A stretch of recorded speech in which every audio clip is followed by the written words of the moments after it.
Hello, everyone. Thank you very much for joining us today for this edition of the Oxfam Live series. Before we get started, just a note, and I have mentioned it, that if you have any technical difficulties today, we've put our colleague Cassandra's email into the chat box. She can help you. Just send her an email or a message through the chat function. So my name is Kimia Gomeshi, and I'll be moderating today's session. I am currently a program officer specializing in monitoring, evaluation, and learning within Oxfam Canada's Ending Gender-Based Violence unit, and it's a pleasure to be here with you today. So as I mentioned, we're going to have a little bit of an introduction and then 40 minutes of discussion with our guest speakers, and then 15 minutes at the end for Q&A with the audience. At any point in time during the presentation, if you think of a question that you'd like to pose to the guest speakers, please feel free to use the Q&A function to share that with us. And just so everyone knows, we have over 30 participants now joining us, and this number will likely continue to grow over the next few minutes. So that's great, and thanks again to all the Oxfam Canada supporters and donors for joining us today. So today we are so excited to connect you with our colleagues in India, Indonesia, and the Philippines who are implementing the Creating Spaces to Take Action on Violence Against Women and Girls project. The Creating Spaces project was implemented in 2016 with an aim to address and reduce gender-based violence across 6 countries in South and Southeast Asia. Gender-based violence is a global epidemic that affects 1 in 3 women worldwide across all world regions and cultures. It manifests in many forms, including intimate partner violence, human trafficking, sexual violence and harassment, female genital mutilation, child marriage, and here in Canada, the missing and murdered Indigenous women and girls crisis. The Creating Spaces project focuses on the South Asian and Southeast Asian region, where you see some of the highest cases of child marriage. And what is child marriage? It's when children are married under 18 years of age.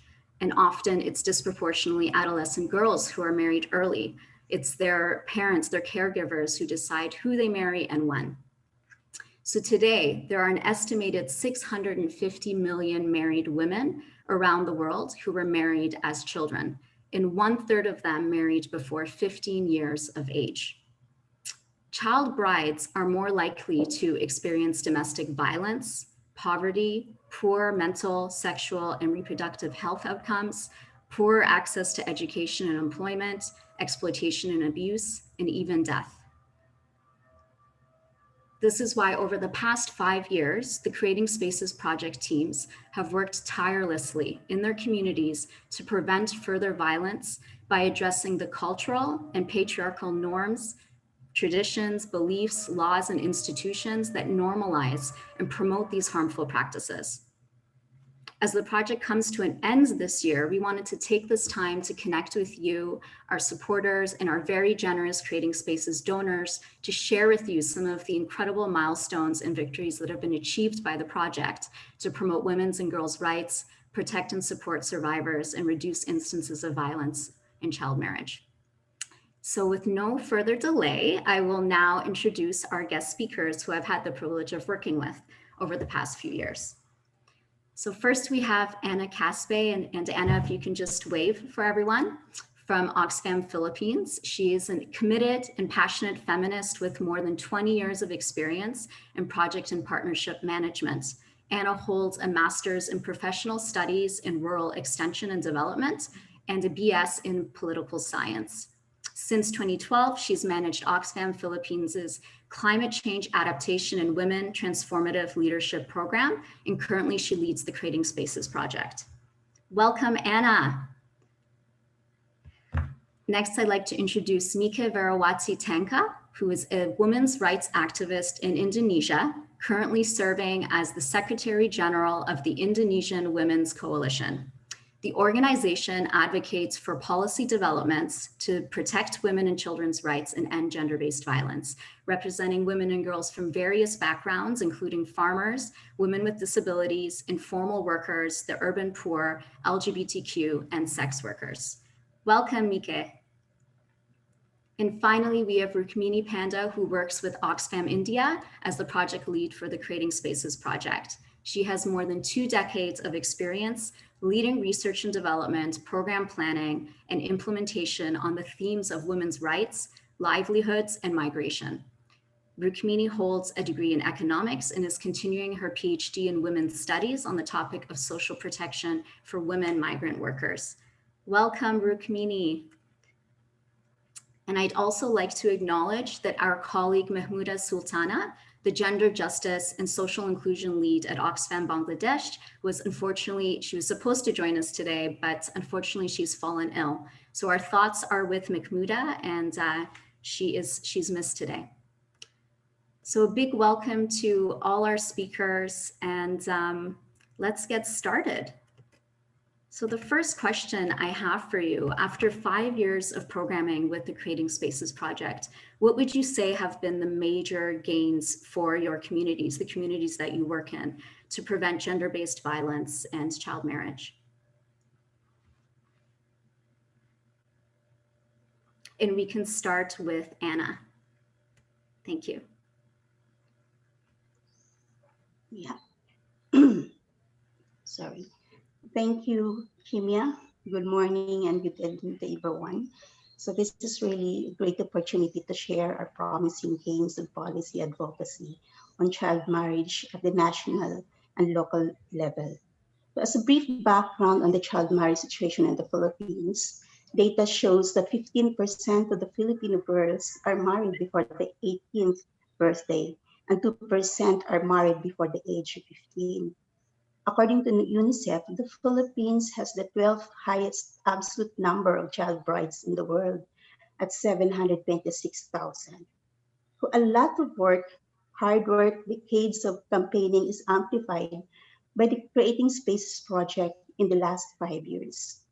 I am proud to say that the Philippines has made history first when a landmark proposal prohibiting child marriage nationwide was filed in Congress in 2018.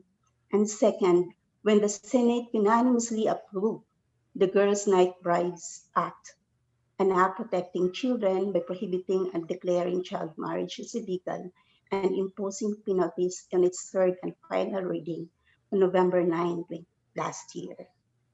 So despite pandemic, we pursued the calling for the passage of the Girls Not Brides Act through an online solidarity rally last year in October, organized by our partner, Philippine Legislators Committee on Population and Development. So we were joined by over 200 girl defenders who are composed of nationwide supporters of young advocates, government and non-government agencies, including our implementing partners of Creating Spaces project in the Philippines.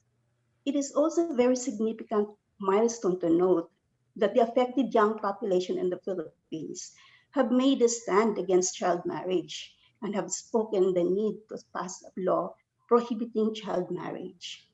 The voices and stories of young people inspire and move the commitment of our champion legislators, both at the Senate and House of Representatives.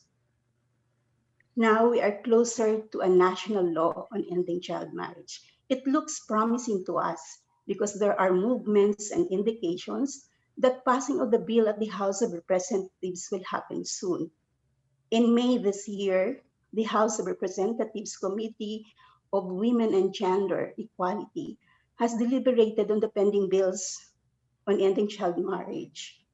Last Friday, July 23rd, our champion legislators in Congress reiterated their commitment to pass the bill prohibiting child marriage during the online solidarity rally that was organized in time for the opening of the last regular session of Congress, which was last Monday, to urge the House of Representatives to pass the bill prohibiting child marriage in the Philippines.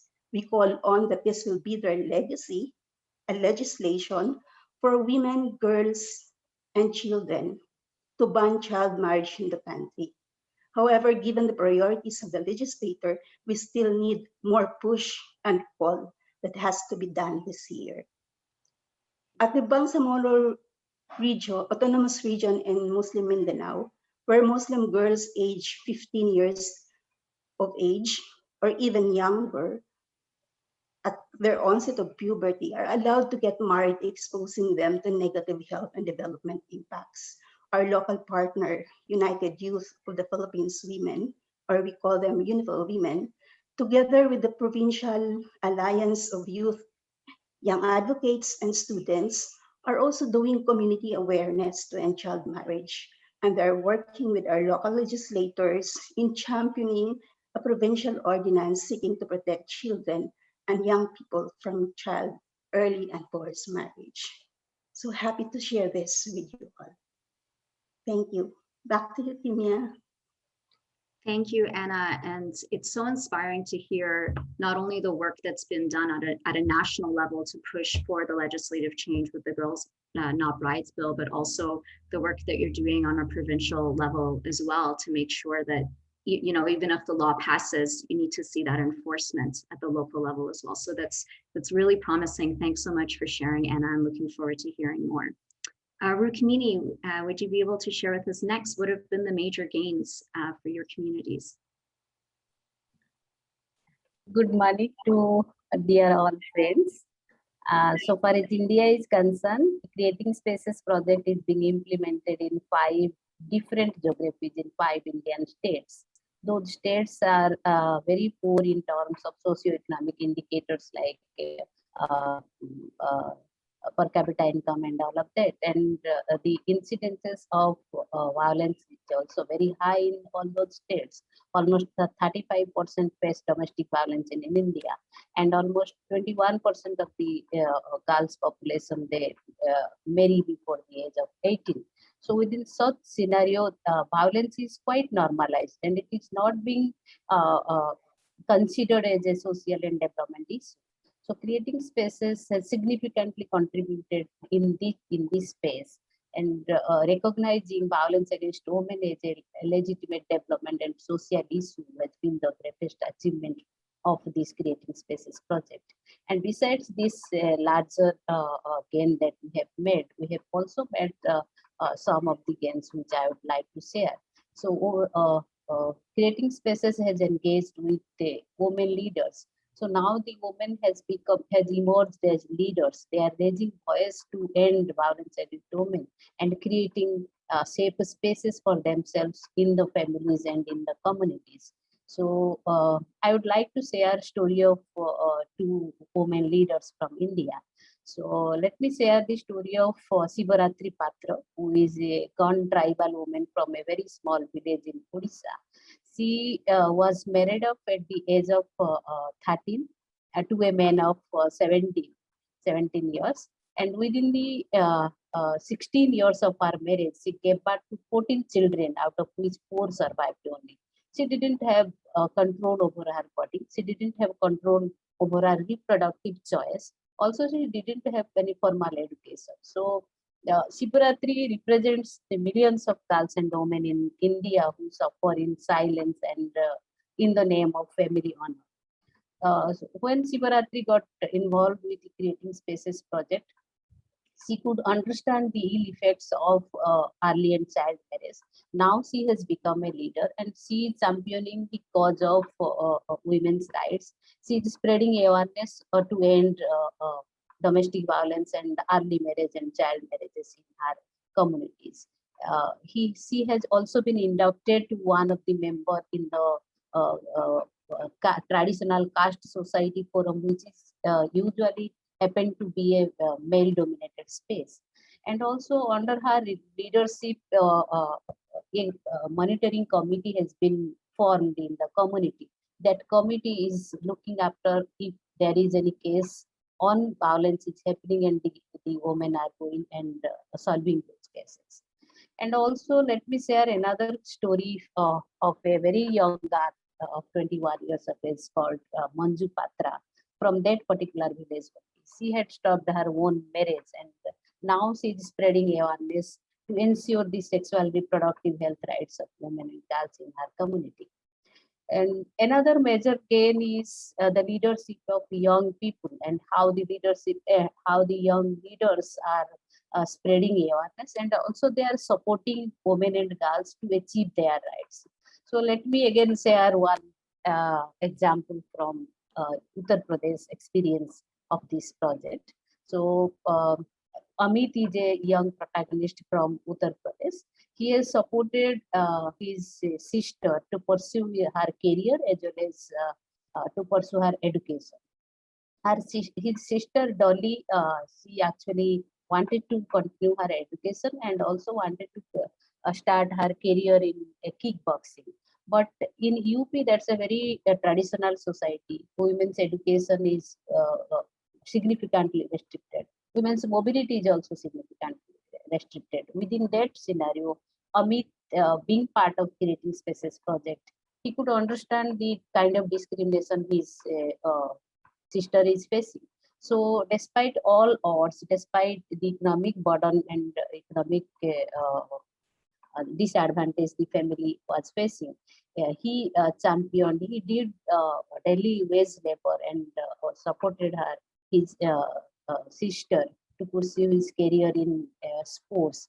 So, in the year 2018, Dolly bagged a bronze medal in kickboxing cup that was held in them.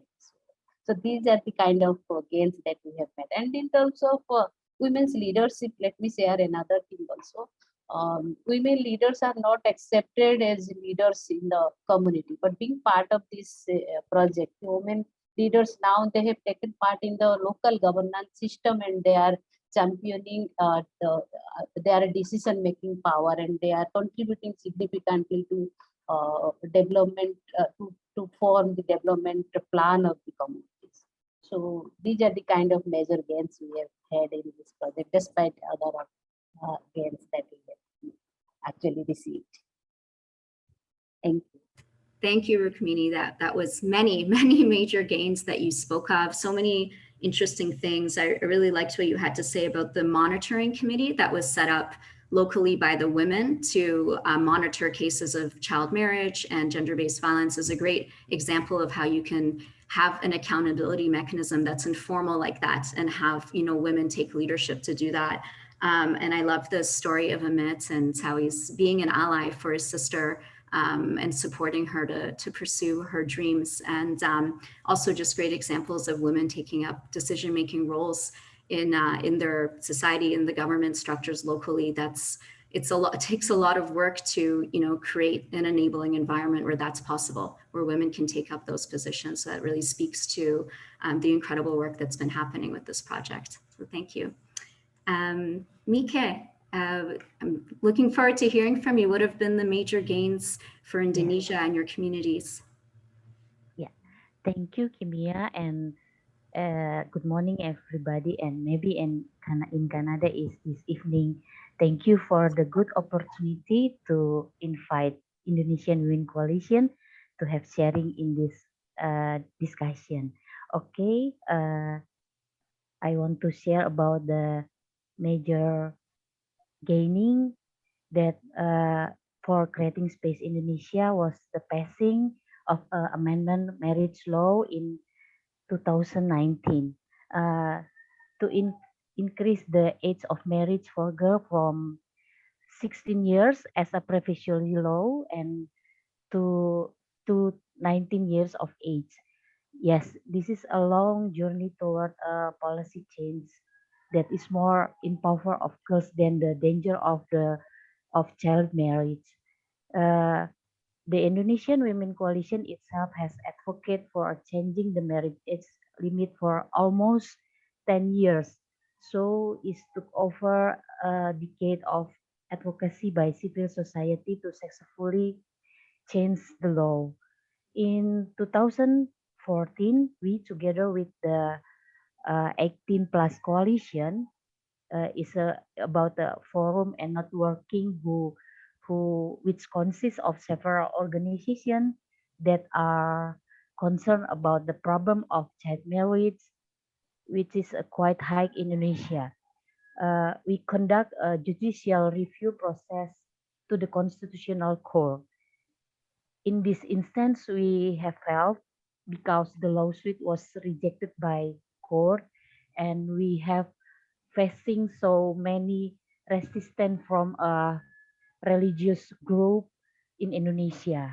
So we submit another judicial review in 2016, led by four survivors of child marriage.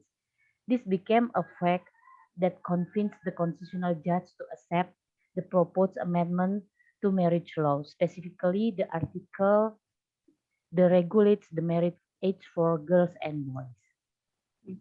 Our advocacy continued by pushing Parliament to revise the law, which has now been passed whereby the age of marriage for women and men is 19 years. We are very grateful that the Creating Space program does not only support the advocacy process for policy change, but it also helps to strengthen the understanding of grassroots communities, women communities, and young people from the village, district, city, and provincial level, or how to have a knowledge and a critical awareness about harmful impact of child marriage. The significant policy change also help us to convince local government to take steps to prevent child marriage at the village level.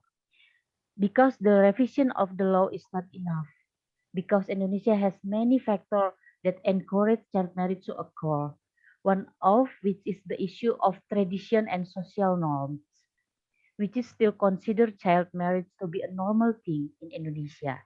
So that local government need to make policies that can handle cases that arise in the region. Currently, we also encourage the Ministry of Women Empowerment and Child Protection to make technical regulation regarding the dispensation of child marriage, which is until now is one of problem about how to uh, how to decreasing about number of child marriage in Indonesia. Uh, about dispensation mechanism in Indonesia, based on the revised law, dispensation is a granting of the right of to a person to marry even though he or she has not reached the minimum age of 19 years. In principle, men and women are allowed to marry if they are 90 years in age or over. But if other circumstances make marriage an option, then marriage can be carried out even though one of partners or both have not reached of the minimum age. For the information, for information, the religious court in Indonesia record nearly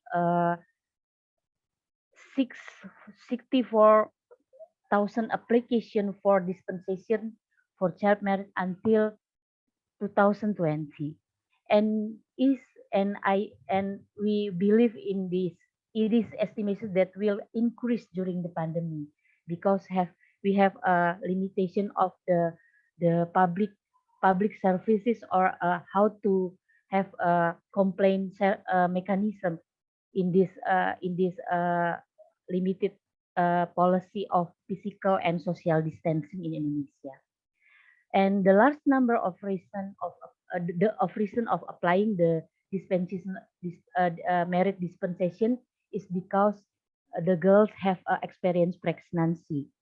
Uh, so Indonesian Women Coalition and uh, 18 plus coalition and other networking in Indonesia uh, encourage the Ministry of Women and Child Protection to have immediately produce the technical regulation about the dispensation, to have ensuring about the mechanism uh, dispensation regarding the the the law number 16 2019. uh, I think I this is our story about how to advocating child marriage in Indonesia. uh, Thank you. Back to you. Back to Kimia. Thank you so much for sharing, Mika. I think it was really important to mention that your organization, along with several other civil society organizations, had been fighting for this amendments to the marriage law for over a decade. So it just goes to show how much work it takes to advocate for change, but that it is possible. And it's such a monumental victory for Indonesia, which is amazing. But again, as you shared, there's still so much work to be done because, child marriage, it's a deeply ingrained cultural tradition and practice. And as I think you mentioned, there's been 64,000 essentially applications to override the new the new amended law already. So that just speaks to the fact that there's a lot of work that needs to be done on the ground and with local level governments as well to enforce this law. So yeah, thank you very much, Mike. And and just finally to say how inspiring it is that judicial review was led by survivors of child marriage, and they were really the face of that advocacy. Thanks for sharing. Okay, well, I guess for my next question is really just building off of what you've shared. So we've heard about the major gains that you've had in each of your respective countries and communities to prevent and reduce gender-based violence and child marriage. My question is what have been the approaches and interventions that you've used that you feel have been most effective in achieving these gains? And we can start with Rukmini.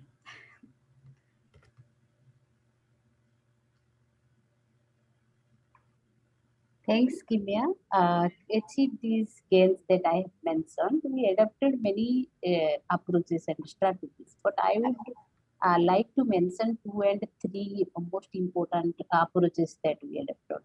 One is we educated young and adolescent people and women on human rights, on the ill effects of child marriage and early marriage, and the effects of gender discrimination, so that they could understand the kind of discrimination that is happening in their homes and in their communities and in the society as a whole.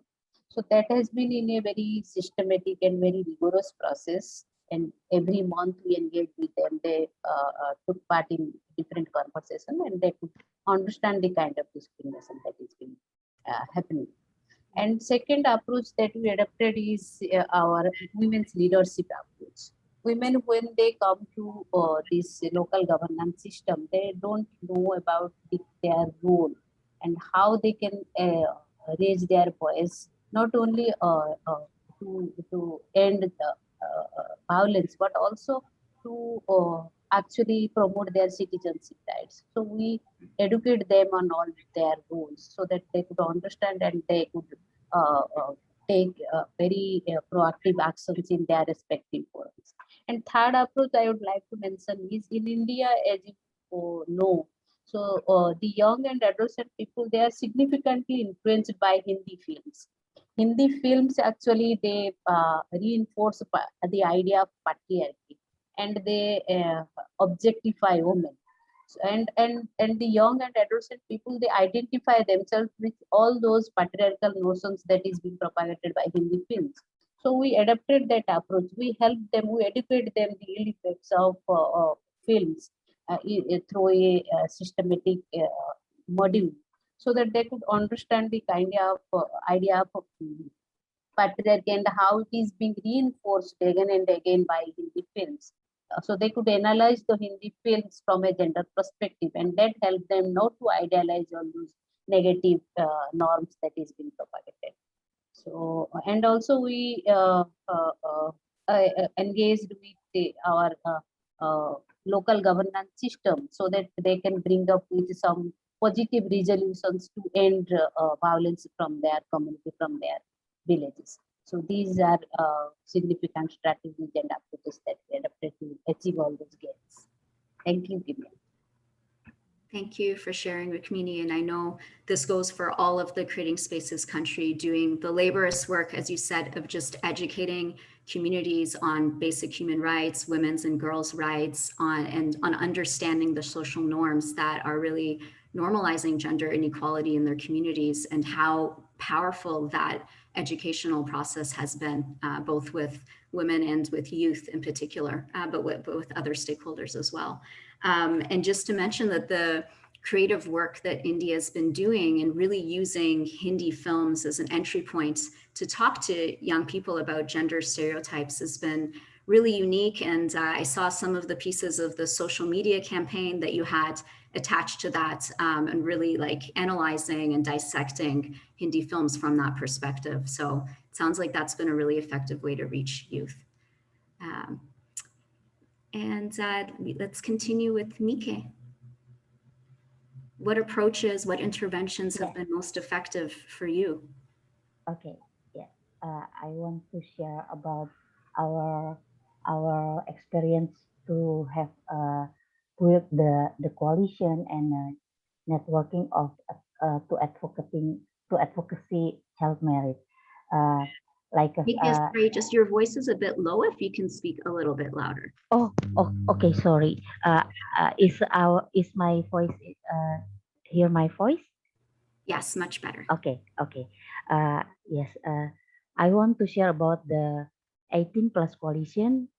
Is a forum or a networking was originally formed to serve as a forum of networking of women's youth group, children's, and women activist organization who want to advocate for case of child marriage and that have not then and until now that have not received any attention from the state. Meanwhile, child marriage for us is source of women problems in the past and have a contributes to the problem of gender inequality in development in Indonesia. But in the course of this work, it also requires voice from groups that have been vulnerable to the practice of child marriage. Not only women, but young women and younger generation who are an important part of proclaiming the culture of not gender equal and the absence of policies will make them vulnerable to become victim of child marriage. We realize that advocacy against the practical of child marriage also requires strong evidence base. So the government they understand the problem and makes policies that can overcome the problem child marriage. For example, to convince the government, we need to conduct like a research or study the impact of child marriage on poverty, on reproductive health problems experienced by girls.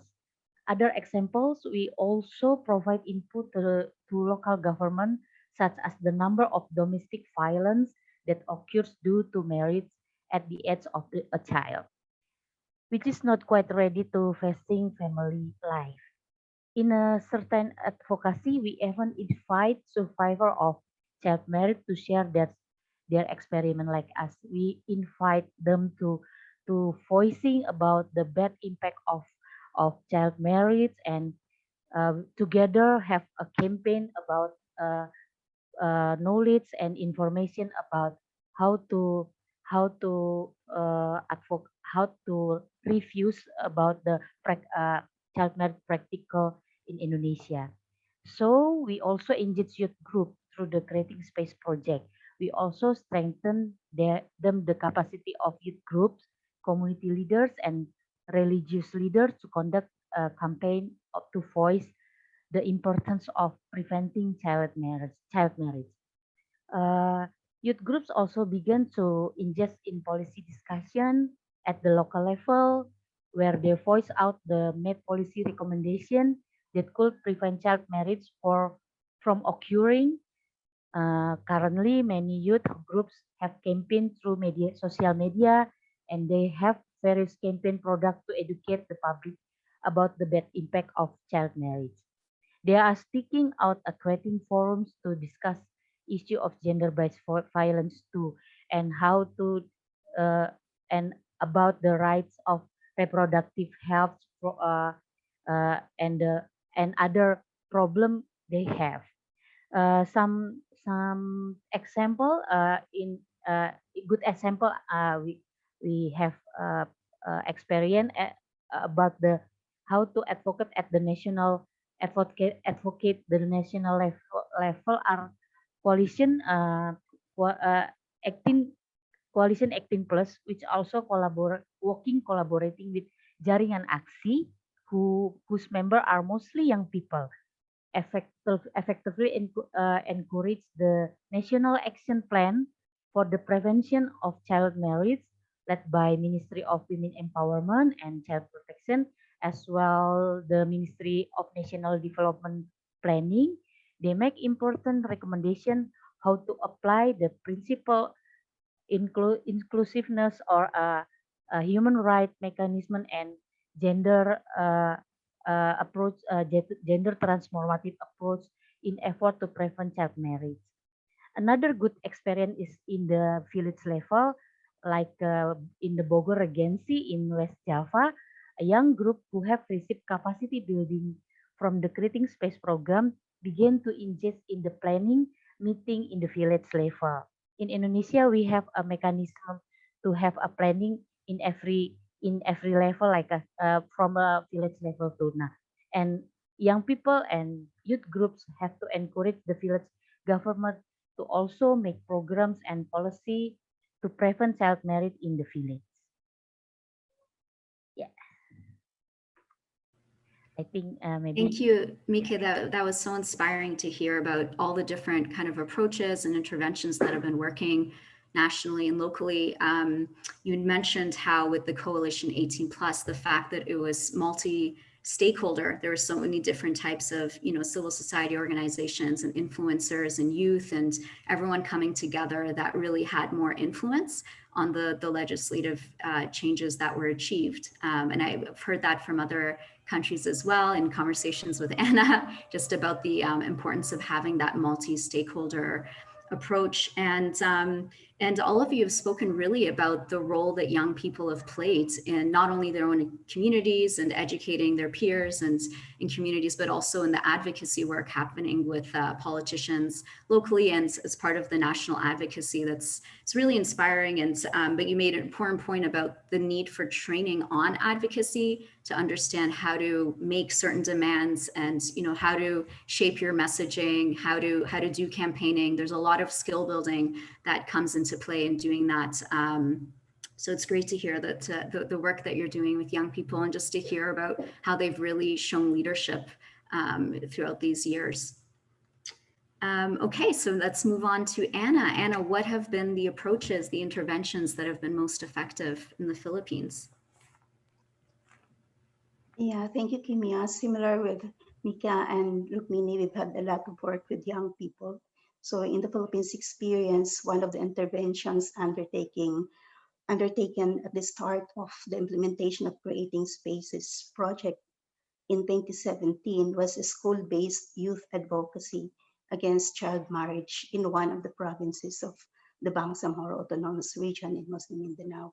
So one of our partners worked with teacher advisors of the student governance group with the 3 national high schools in the province. And the schools teachers share that almost 10 students every year drop out of school because they married early. So together with the student advisors, an initial group of 45 students, that's 15 students per school, were involved in the initial discussion of issues regarding gender-based violence, discussion on teenage pregnancy, and also first time that the topic on child early and forced marriage was introduced. So during the sessions, the students said that these topics are not actually discussed in the schools and in their respective communities. The students were also turned on leadership, facilitation skills, at the same time advocacy and lobbying. So as the student leaders became more aware of the issues affecting them, they started advocating against child marriage in the respective schools. So they themselves led symposia, peer-to-peer and small group discussion. So during recess time or break time, they entered classrooms and initiated a 15-minute discussion with students and eventually facilitated dialogue with their teachers and head of schools. So the student leaders learned in the process to monitor and record of cases of dropouts in schools.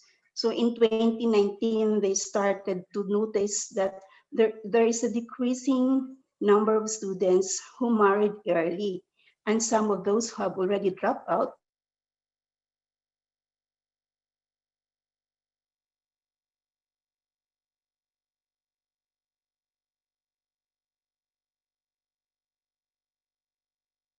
advocacy expanded to a community awareness sessions against child marriage. And they facilitated community sessions once every quarter. So they aspire to reach more of the students and out of school youths in their respective communities. In some of the occasions, they would bring along with them Muslim religious leaders to discuss the Islamic context on the issue of child marriage. So this really help them spread news and also information regarding child marriage. So as a policy advocacy strategy, these students, including youth leaders, engage also in face-to-face dialogue with members of the Congress in 2018. So they discuss their concerns on negative impacts of Senator Risa Hontiveros, the primary author of the Girls' Night Brides Act. Through this conversation, Senator Risa was able to understand the local context, learned firsthand experience from the young advocates the need to pass a law to end child marriage. So one of the strategy also in 2019 was the formation of the Girl Defenders Alliance. So this composed of champion legislators, government agencies, and civil society organizations, youth leaders, women and child rights advocates, including our implementing partners of the Great Exist Project. The Girl Defenders Alliance became a multi-stakeholder platform to strengthen the public support in advocating for policy legislation to end child marriage. So for the first time in 2020, the issue of child marriage was discussed in the plenary session of the Senate.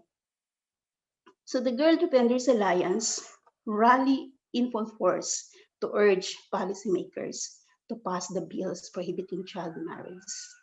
So the past 5 years was really a journey to build relationships with local and national policymakers. Some of them now have become girl defenders and champion legislators who are authors and supporters of the legislation to end child marriage in the Philippines. At the community level, one of our strategy also is to strengthen coordination with local champions.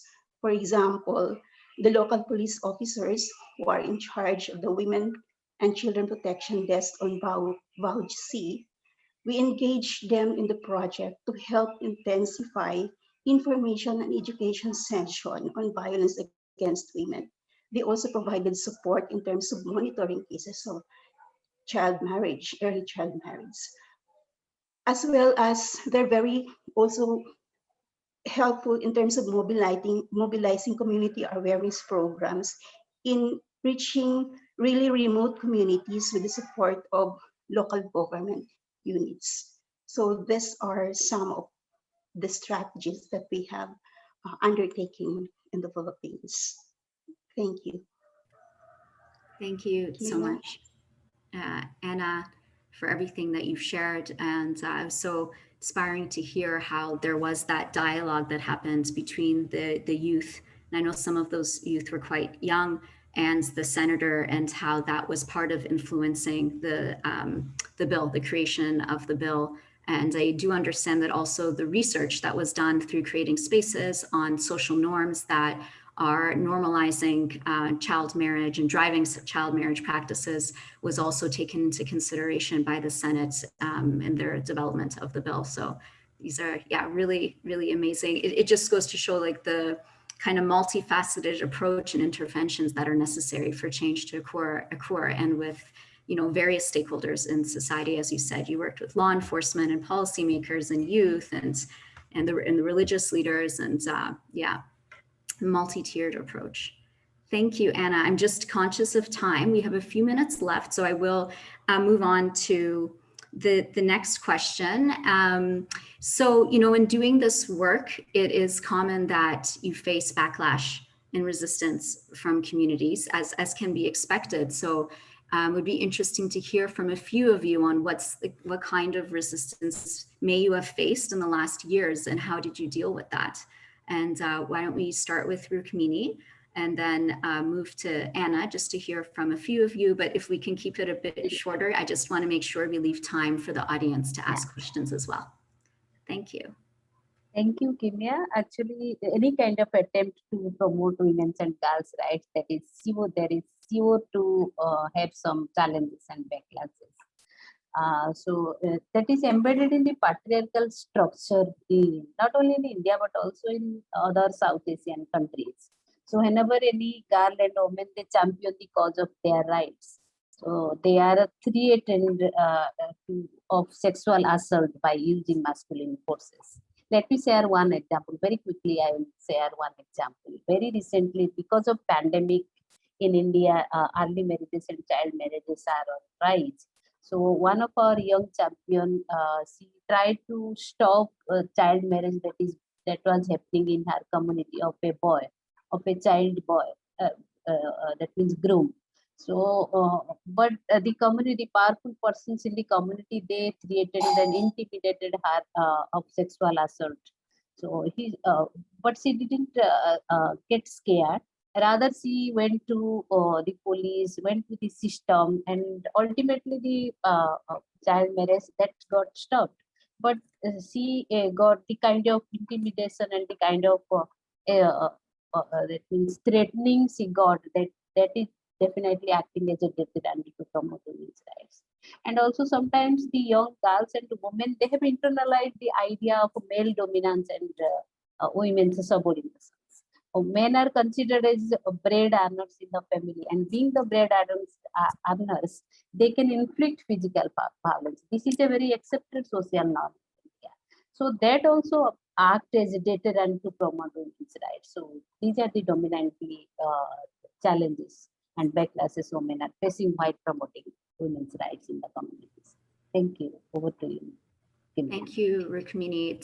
It's really important to talk about how women who step into more leadership roles or to try to challenge the status quo often face threats and harassment, as you shared from that example. And it takes a lot of courage to step up and do what she did.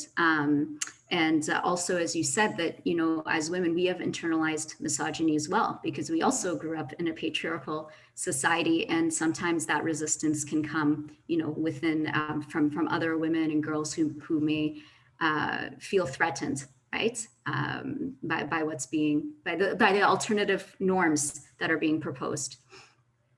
So thank you for sharing. Anna? Yes, Kimia, in our experience, whether social media or face-to-face activities, our youth leaders and young advocates really received negative comments questioning their authority and their intent of the advocacy.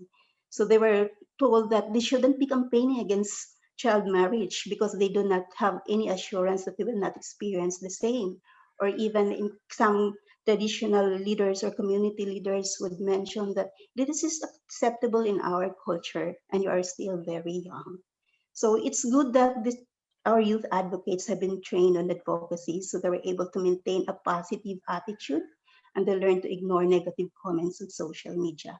But what really helps is that our youth advocates benefit from having a recognized Muslim religious leader speak along with them in community activities. So the community Muslim religious leaders assume the role of a source or authority that they can refer to whenever negative reactions are brought by community members, especially those people in power. So, yes. Yeah, that's interesting. And how responsive have religious leaders been? I know part of the work of the project has been to engage them as well. because they can act in a sense like gatekeepers, right? Within the communities, they have a lot of influence. How responsive have they been?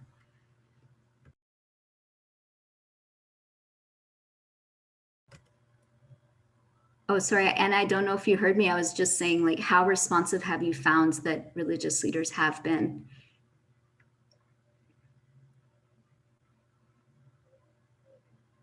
Sorry, Kimia, sorry, my connection is slowing down. I haven't heard that. Sorry. Oh, it's okay. I'll try one more time. If you don't hear, it's okay.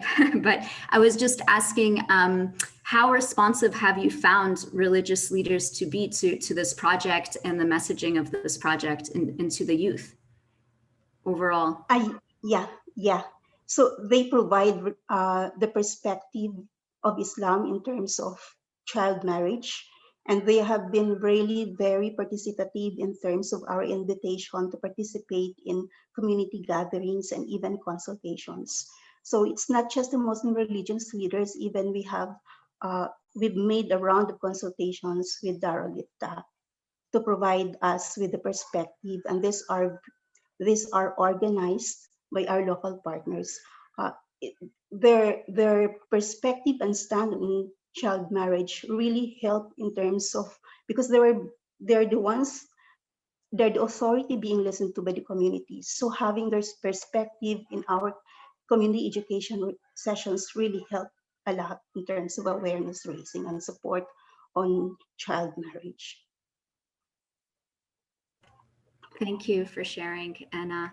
And now I apologize to the audience. We've cut in slightly into the Q&A period. So I will move on. I know we have one question so far that has been shared, and I encourage the rest of you to please add your questions through the Q&A function at the bottom of the screen, and we'll be sure to get to as many questions as we can. So this first question is around support systems for survivors, which is the second pillar of the Creating Spaces project. We've been speaking more about prevention mechanisms, which is one of the components of the project. There's also a component around supporting survivors. So the question is, do shelters exist in the respective countries for women trying to leave abusive situations? What support systems exist, essentially, for them? So, Kimia, should I respond? Sure, anyone who would like. Yes, Rukmini, go ahead. Yes. Actually, there is presence of support shelter services. In India, it's a very vast country, but support services are shelter homes are very limited. They are located in district level position. That means for one district, there will be only one shelter home. But as you know, the volume of women they are being facing abusive relationship, and they want to leave that abusive relationship. It's difficult for them to find place, all of them to find place. But there is the provision of shelter homes.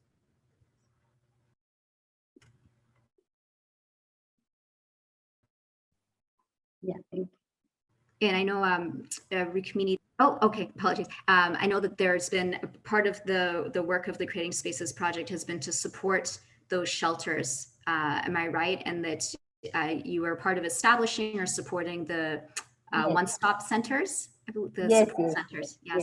Yes, Creating Spaces project has established support center within the police premises at the district level, and we are offering many support services, including counseling, facilitating shelter home services, facilitating legal services and medical services to the women who are in need of those services. And who face violence, they come to the centers and they are counseled and they are offered all these support services. Yeah. Thank you, Rukmini. So the next question is, how can young adults in Canada stand with women and youth in Indonesia, India, and the Philippines to support your work on child marriage and gender-based violence? And specifically, how can young men be allies for your work? And anyone who would like to respond, Anna or Mika, if you'd like to respond to that question. Okay, I want to share about how we invite the young men alive. Yeah. And if you can put your mic just a little bit Oh, closer. okay. Oh, sorry. Okay. This is quite. Uh, yeah. Okay. How to our strategy to invite the young men.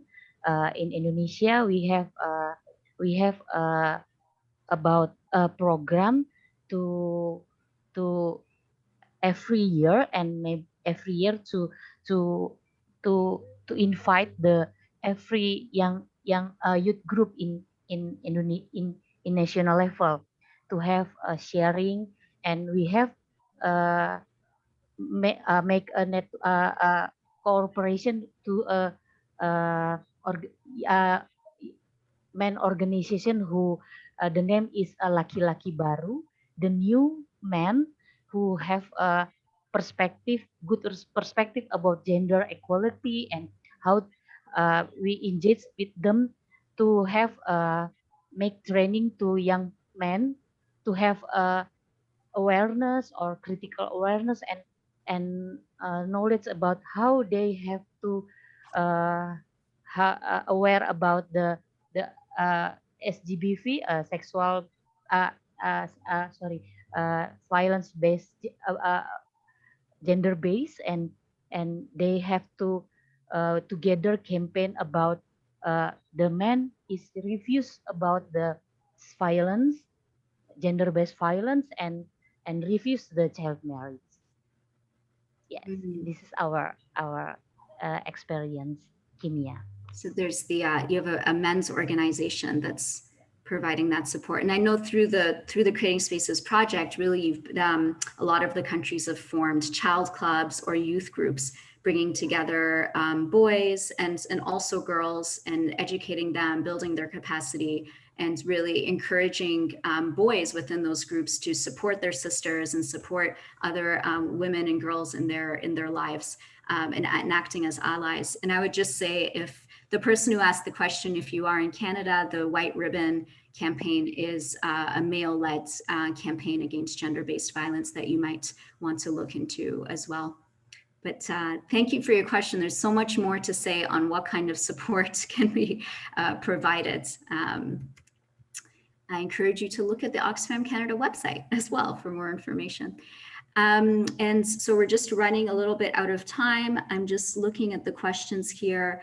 There's one question, I think it's an important one, to really talk about, like, what are the cultural paradigms that are inhibiting progress on ending child marriage? Because we've talked about social norms, but I don't think we've really described, well, what are they? What are those norms that are driving driving gender-based violence and child marriage?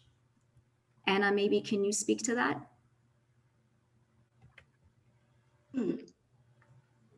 Well, apart from it's political, it's really cultural, because there are really communities that are conservative and they are not much exposed to. And these are communities that have been, uh, for the longest time, considered early marriage is acceptable, and it's being practiced in generations.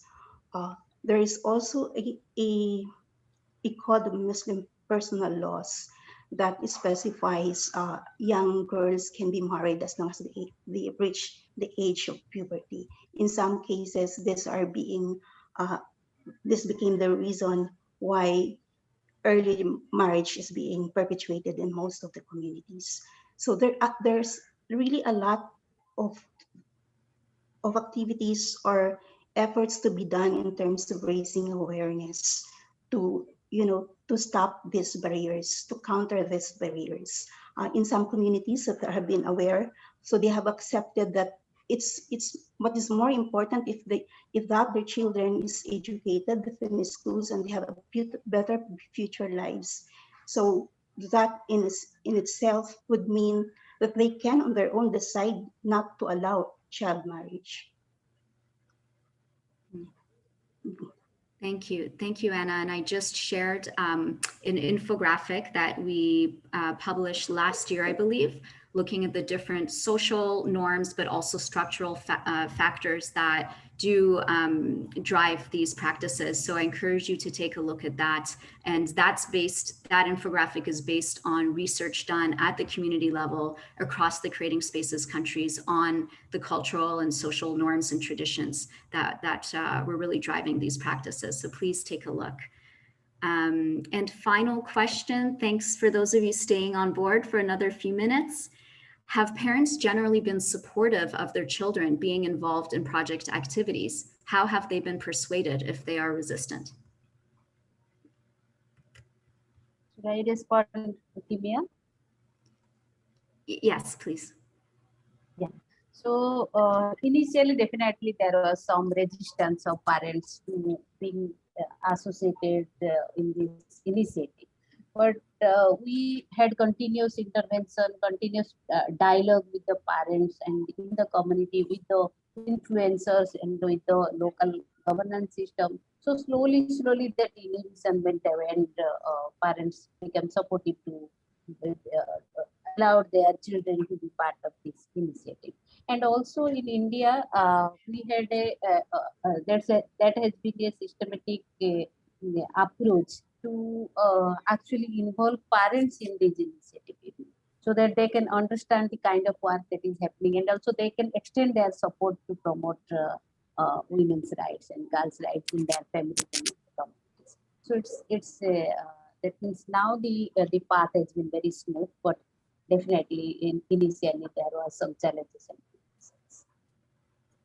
Thank you, Rukmini. Yes, I think the same goes for all the Creating Spaces countries. As I was saying before, really using a multi-level approach where you have interventions with families, with women, with youth, with influencers from the community, with policymakers, because that really creates a safer environment for young people to start to advocate for their rights. But that's a great question that you asked. And in fact, we will be releasing a learning brief in the next few months on youth engagement and youth leadership.